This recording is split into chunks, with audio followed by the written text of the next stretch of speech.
கர்த்தராகிய இயேசு கிறிஸ்துவின் நாமத்திலே உங்கள் அனைவருக்கும் வாழ்த்துக்கள். இந்த நாளிலே கர்த்தருடைய கிருபை நம் அனைவரோடும் இருக்கின்றது.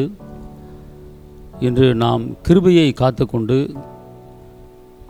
அன்பை காத்துக்கொண்டு, சமானத்தை காத்துக்கொண்டு, இரக்கத்தை காத்துக்கொண்டு, தாழ்மையை காத்துக்கொண்டு, ஒருவருக்கொருவர் பரிந்து பேசுகிறதை காத்துக்கொண்டு இந்த பூமியில் நாம் வாழ்ந்தோம் என்றால் ஒரு நிம்மதியான ஒரு வாழ்க்கை, ஒரு சமாதானமான ஒரு வாழ்க்கை நமக்கு கிடைக்கும்.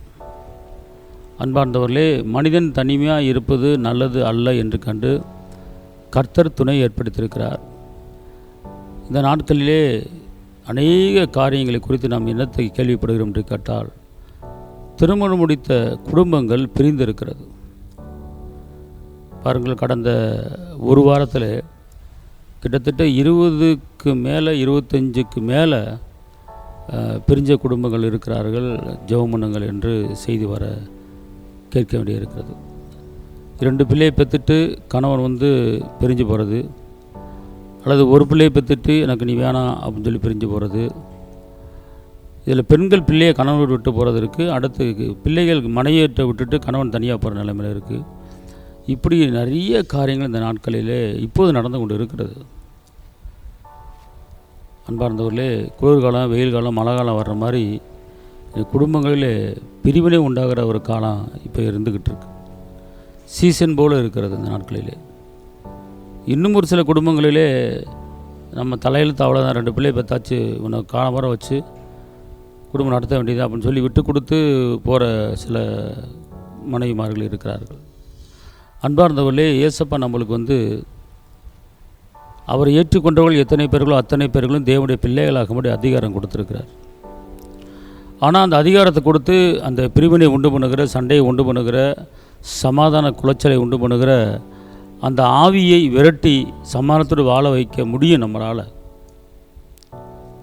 இப்போ அவன் கொல்லவும், அவன் திளிக்கவும், திருடவும் வேறு எதுக்கு வரமாட்டான். அவன் மனுஷ கொலைபாதகன் என்று சொல்லப்பட்டிருக்கிறது. இயேசு முக்கியமாக குறிப்பாக சமாதானத்தை குறித்து அதிகமாக பேசுகிறாரு. சமாதானத்தை விட்டு செல்கிறேன், சமாதானம் இருங்கள் அவர் சொல்கிறார். ஆனால் அந்த நாட்களிலே சமாதானம் இல்லாத குடும்பங்கள் அநேகம் இருக்கிறது. இன்னும் ஒரு சில குடும்பங்களிலே வீட்டுக்கு வந்தால் மனைவிட்ட பேசுகிறதில் வைக்கிறதில்ல. எனக்கு அப்படிப்பட்ட சில குடும்பங்கள் இருக்கிறது.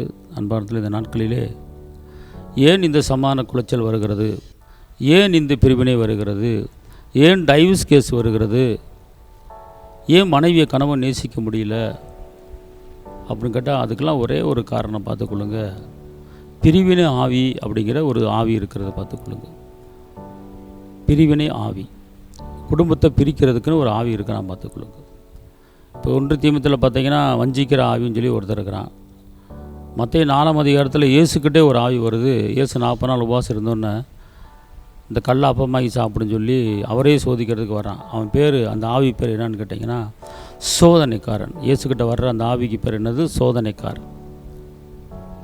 அடுத்து வஞ்சிக்கிற ஆவி, முரட்டாட்ட ஆவி, மிருகத்தின் ஆவி, வேசித்தன் ஆவி, இப்படி பல டிபார்ட்மெண்ட்டில் பிசாசு இந்த பூமியிலே இறங்கி கொண்டிருக்கிறான், செயல்படுத்தி கொண்டிருக்கிறான். அவனுக்கு நாம் இடம் கொடுப்பதனாலே அவன் உட்காரான் பார்த்துக்கணும். அன்பார்ந்தவர்களே, ஒரு காரியம் தெரிஞ்சவங்க குடும்பத்தில் சமாதானமாக வாழ்ந்தால் போதும், அதுவே ஒரு நிம்மதியான குடும்பம் பார்த்துக்கணும். அப்போ ஏன் சமாதானம் கிடைக்கல, ஏன் சமாதானம் எனக்கு வரல, ஏன் எனக்கும் என் புருஷனுக்கும் சண்டை, ஏன் என் மனைவிக்கும் எனக்கும் சண்டை அப்படிங்கிற நிறைய காரியங்கள் இந்த நாட்களில் இருக்குது. இப்போ குடும்பத்தில் சண்டை வராமல் இருக்காது, பிரிவினை வராமல் இருக்காது, போராட்டம் வராமல் இருக்காது, சில சிக்கல் வரத்தான் செய்யும். பட் அதை சமாளிக்கணும். மாலையில் கோபம் என்றால் காலையில் அக்களிப்பு. ஒரு சின்ன பிரச்சனை வந்துச்சு, நைட்டு 2 நாள் பேசலை, காலையில் என்ன செஞ்சிடணும், ஒருத்தர் விட்டு கொடுத்து பேசணும். நீ அவன் முன்னாடி வரட்டும், இவன் முன்னாடி வரட்டும் சொல்லி நம்ம பார்க்கக்கூடாது, தாழ்ந்து போகணும். ஏன்னா நீதிமொழிகள் 22:4 சொல்கிறது, தாழ்மைக்கு கிடைக்கும் பலன் ஐஸ்வர்யம் கனம் மகிமை என்று சொல்லப்பட்டிருக்கிறது. அன்பானதில் ஒரு காரியம் தெரிந்து கொள்ளுங்கள், இந்த குடும்பத்தில் பிரிவினை வரக்கூடாது, சண்டை வரக்கூடாது. அதுக்கு என்ன செய்யணும் அப்படின்னு பார்த்தா ஃபஸ்ட்டு நல்லா தெரிஞ்சு கொள்ளுங்கள். சங்கீதம் 119, 160 சொல்லுகிறது, உம்முடைய வேதத்தை நேசிக்கிற எனக்கு மிகுந்த சமாதானம் உண்டு, எனக்கு இடர்கள் இல்லை என்று சொல்லப்பட்டிருக்கிறது. இடர்களே கிடையாதான். அப்போ என்ன செய்யணும் அப்படின்னு கேட்டிங்கன்னா, ஒரு சமாதானமான ஒரு குடும்பம் இருக்கணுமா, முதல்ல குடும்பத்தில் இருக்கிற எல்லாரும் பைபிளை நேசிக்கணும், பைபிளை வாசிக்கணும், பைபிளில் இருக்கிற கற்பனை கட்டளை கீழ்ப்படியணும், பைபிளுடைய வசனங்களை, வாக்குத்தத்த வசனங்களை அறிக்கையிடணும். அப்படி பண்ணும்போது நீங்கள் இயேசுவை நேசிக்கிறீங்க, வேதத்தை நேசிக்கிறீங்க. இயேசு தான் வார்த்தை, வார்த்தை தான் இயேசு, பார்த்துக்கொள்ளுங்க. அப்போ மிகுந்த சமாதானம் உண்டு அப்படின்னு கேட்டால், முதல் உங்கள் குடும்பங்களிலே பிள்ளைகள் மூலமாகவோ, கணவன் மூலமோ, மனைவி மூலமாகவோ சண்டையே வரக்கூடாது, பிரிவினையும் வரக்கூடாது. நல்லா தெரிஞ்சுக்கொள்ளுங்க அன்பார்ந்தவர்களே. ஃபஸ்ட்டு ஒரு மனதை காத்துக்கொள்ள வேண்டும், ஒரு மனமாய் வாழ காத்துக்கொள்ள வேண்டும். அப்போனா ஃபஸ்ட்டு நீங்கள் என்ன செய்யணும் கேட்டிங்கன்னா, வேதத்தை நேசிக்கணும். அப்படி வேதத்தை நேசினீங்க மிகுந்த சமாதானம் உண்டு. ரெண்டாவது மத்தேயு 5:9 சொல்கிறது, சமாதானம் பண்ணுகிற நான் தேவனுடைய புத்திரன் எனப்படுகிறேன். அப்புறமா எவ்வளோ நல்ல வார்த்தை பாருங்கள். நீங்கள் சமாதானம் பண்ணி சமாதானத்துக்கு உடந்தையாக இருந்தீங்கன்னா நீங்கள் தேவனுடைய பிள்ளைகளாய் மாறிடுறீங்க. எவ்வளோ பெரிய ஒரு கிருபை பார்த்துக்கொள்ளுங்க. இன்றைக்கி சமாதானமாக யார் வாழ்கிறாங்களோ அவங்க தேவனுடைய பிள்ளை. அப்போனா சமாதானம் வாழமாக இருக்கிறவங்க அவங்க தேவனுடைய பிள்ளை இல்லை, அதான் அர்த்தம். எந்த குடும்பத்தில் கணவன் மனைவி ஒரு மனதோடு அன்போடு சமாதானத்தில் வாழ்கிறாங்களோ அவர்கள் தேவனுடைய பிள்ளை. ஆனால் சமாதானம் இல்லாமல் ஒருத்தர் கொடுத்து விட்டு கொடுத்து பேசாமல் கொள்ளாமல் முறுமுறுத்து சண்டை போட்டுக்கிட்டு இருந்தால் அவர்கள் தேவனுடைய பிள்ளை இல்லை. மத்தேயு 5:9 சொல்லுகிறது, சமாதானம் பண்ணுகிறவர்கள் தேவனுடைய புத்திரர்கள். இப்போ பிள்ளையா பிள்ளை இல்லையா, ஏசப்பாவுக்கு பிள்ளையா பிள்ளை இல்லையான்னு கேட்டால், யாரெல்லாம் குடும்பங்களிலே சமாதானமாய் வாழுகிறார்களோ அவர்கள் இயேசுவின் பிள்ளை. யாரெல்லாம் குடும்பங்களில் சமாதானம் இல்லாமல் ஒருத்தர் முறைச்சிக்கிட்டு பேசாமல் வாழ்கிறாங்களோ அவங்க தேவனுடைய பிள்ளை இல்லை. அன்பார்ந்தவர்களே, சமாதானம் வர்றதுக்கு முதல் காரணம் வேதத்தை நேசிக்கணும், பைபிளை நேசிக்கணும், அதை படிக்கணும். ரெண்டாவது, நீங்கள் சமாதானம் வாழ்ந்தீங்கன்னா இயேசுவின் பிள்ளையாக மாறிடுறீங்க. அதான் கர்த்தர் இன்னைக்கு சொல்கிறார், பார்த்துக்கலாம். இதை நீங்கள் கரெக்டாக பண்ணிங்கன்னா உங்கள் குடும்பத்தில் சண்டையே வராது, பிரிவினே வராது, பார்த்துக்கலாம். அன்பார்ந்தவர்களே, கல்யாணம் முடிச்சுட்டு ஒரு குழந்தைய கொடுத்துட்டு எனக்கு உனக்கு பிடிக்கல அப்படின்னு சொல்கிற ஆம்பளைங்க இருக்கிறாங்க. பெற்றோர்கள் ரொம்ப வேதனைப்படும்படியான காரியம். பல லட்சங்களை செலவு பண்ணி கல்யாணம் பண்ணிவிட்டு ஒரு குழந்தைய கொடுத்து வேணான்னு சொல்கிறேன்னா ஒரு மனசாட்சி வேணாமா? நல்லா தெரிஞ்சு கொள்ளுங்க. இப்படிப்பட்ட சூழ்நிலைகள் அநேக குடும்பங்கள் இருக்கிறது. அதனால் அன்பார்ந்தவர்களே, சமான வாழ கற்றுக்கொள்ளுங்கள், அதுக்கு வேதத்தை நேசிங்க. ரெண்டாவது, இயேசுவின் பிள்ளையாக மாறுங்க. நீங்கள் அதாவது ஏசாயா 48:18, என் சமாதானம் நதியை போலவும் சமுத்திரத்தின் அலைகள் போலவும் இருக்கும் அப்படிங்கிறார். சமாதானம் எப்படி இருக்கணுமா? நதியை போலவும் சமுத்திரத்தின் அலையை போல இருக்கணும். அப்போ பாருங்க, கணக்கே கிடையாது, அந்தளவுக்கு சமாதானமாக என்ன செய்யணும் இருக்கணும் அன்பார்ந்தவர்களே. அப்போ என்ன செய்யணும் கேட்டிங்கன்னா, அடிக்கடி குடும்பத்தில் சண்டை வருதா, அப்போ என்ன செய்யணும் அப்படின்னு கேட்டிங்கன்னா, என் குடும்பத்திலே கிரியை செய்கிற, பிரிவினையை உண்டு பண்ணுகிற, சண்டையை உண்டு பண்ணுகிற பிரிவின ஆவியை, சண்டைக்கார ஆவியை இயேசுவின் நாமத்திலே உன்னை முறியடித்து அப்புறப்படுத்துகிறேன். என் கணவன் மூலமாக வருகிற பிரிவின ஆவியை, சண்டைக்கார ஆவியை இயேசுவின் நாமத்தில் முறியடித்து அப்புறப்படுத்துகிறேன். என் மனைவி மூலமாக வருகிற பிரிவின ஆவியை, சண்டைக்கார ஆவியை இயேசுவின் நாமத்தில் உன்னை அப்புறப்படுத்துகிறேன் என்று நீங்கள் சொல்லும்போது அந்த ஆவி போயிடும். மனதுக்குள்ளே அந்த ஆவி என்ன செய்யாது, இருக்காது. ஏன்னா இன்றைக்கி சமாதானம் இல்லைன்னா தூக்கமே வராது. சங்கீதம் 4:8 சொல்லுகிறது, சமாதானத்தோடு படுத்துக்கொண்டு நித்திரை செய்வேன். எப்படி போட்டிருக்கு? சமாதானத்தோடு படுத்துக்கொண்டு நித்திரை செய்வேன். அப்போ நம்ம தூங்கும்போது கூட சமாதானம் என்ன செய்யணுமா, தூங்கணுமா? இன்றைக்கி நம்ம பெற்றோர்கள் சமாதானமாக வாழ்ந்தால் தான் பிள்ளைகள் சமாதானம் வாழும். சங்கீதம் 128:6 சொல்கிறது, பிள்ளைகளின் பிள்ளைகளையும் இஸ்ரவேலுக்கு உண்டாக சமாதானத்தையும் காண்பேன். அப்போ பிள்ளைகளின் இஸ்ரவேலுக்கு உண்டாக சமாதானத்தை காண்பேன்னு கேட்டால், பெற்றோர்கள் சமாதானமாக வாழ்ந்தால் தான் பிள்ளைகள் சமாதானம் நினச்சிவாங்க, வாழ்வாங்க. என்ன? அதனால் இந்த சமாதானம் ரோமர் 5:1 சொல்கிறது, இயேசு கிறிஸ்து மூலமாக தேவனிடத்தில் சமாதானம் உண்டாகிறது. அப்போ இந்த சமாதானத்தை பெற்று வாழ வேண்டும். நல்லா தெரிஞ்சு கொள்ளுங்க. இன்றைக்கி ஒரு சின்ன முறுமுறுப்பு வந்தாலும் அதை விரட்டி அடிச்சிடணும்.